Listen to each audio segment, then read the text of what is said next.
my name is Nancy, and today I'm going to be reading Belinda by Pamela Allen. So I have very vivid memories of this book, reading it with my dad and my sister on a snow day. This book always belonged to my sister's bookshelf, so it was like a special book that was like, I didn't see that often. Well, I mean, I would see it often, but I mean, it was still pretty cool. So let's start. Bessie and old Tom live in the country. Early every morning, old Tom works in his garden. There is always plenty to do. He grows cucumbers and carrots. He grows pumpkins and parsley. He grows beetroot and beans, and lots of other vegetables. Personally, my favorite vegetable is carrots. What's your favorite vegetable? Early every morning, Bessie milks Belinda the cow. There is always plenty of milk. She gives some to the dog. She gives some to the cat. She puts some aside for old Tom and herself. With the cream she makes, the butter for the bread, and the skimmed milk she gives to the pig. One day, Bessie packed her bag, put on her hat and coat, and went to stay with her daughter, who lived in the city. She left old Tom to milk Belinda the cow, make the butter, and feed the dog, the cat, and the pig. Do you think old Tom is up to the task? Let's see. So the next morning, old Tom was up very, very early. He took the bucket and the stool and set out to find Belinda. Belinda was chewing in the far corner of the paddock. He sat on the stool and placed the bucket carefully between his knees. Gently, he put his hand on her teat. "That's a good girl," he crooned. Belinda gave one almighty kick. Old Tom flew high in the air and landed with a thud in the mud. Oh, doesn't seem like that worked out well. Belinda was off, and old Tom was off after her. Around and around they went, mooing and trotting, around and around and around they went, until old Tom was quite out of breath. What was old Tom to do? There would be no milk for the dog, no milk for the cat, no milk for the pig, no milk for old Tom, and no butter for his bread. What was old Tom to do? Oh, it's quite a dilemma there. He went to the shed and took a rope from the wall. Then he went to his garden and pulled up the biggest, fattest carrot he could find. With these, he set out to catch Belinda. Oh, carrots would work for me. I love carrots. Moo, crooned old Tom. Does he look like a cow? There's a pretty girl. Fat carrot, come to old Tom. There's a good girl.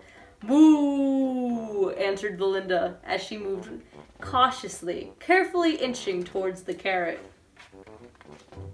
Moo, bellowed Belinda as she snatched the carrot from old Tom's outstretched hand. Ooh, cried old Tom as he landed with a thud in the mud. Again. Belinda took off. Again. And old Tom took off after her. Around and around they went, mooing and trotting, around and around they went, until old Tom was quite out of breath. What's old Tom up to now? Now what was old Tom to do? If he couldn't catch Belinda, he couldn't milk Belinda. And if he couldn't milk Belinda, there would be no milk for the dog, no milk for the cat, no milk for the pig, no milk for old Tom, and no butter for his bread. What was old Tom to do? He thought, and thought, and thought, and thought, and thought. At last, he stood up and strode into the house. What do you think he's going to do? Let's see. He took Bessie's pink dress from the wardrobe and put it on.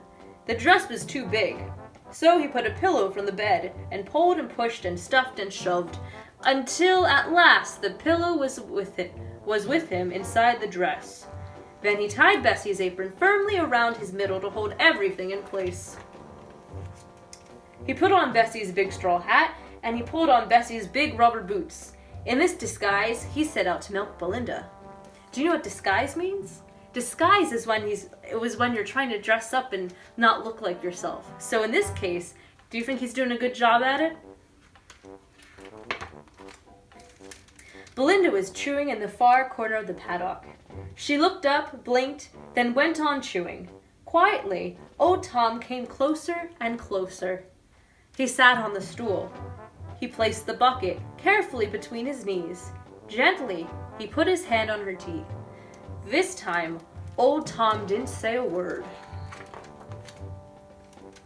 He squeezed. A warm white spray made a ping in the empty bucket. He tried again.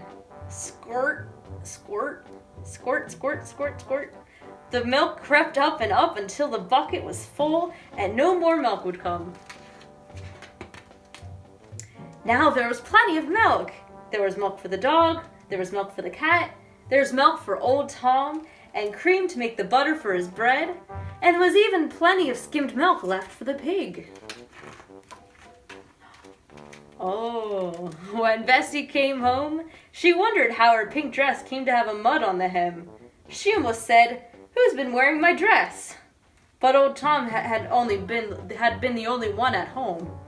And it couldn't have been old Tom. Could it? Alright.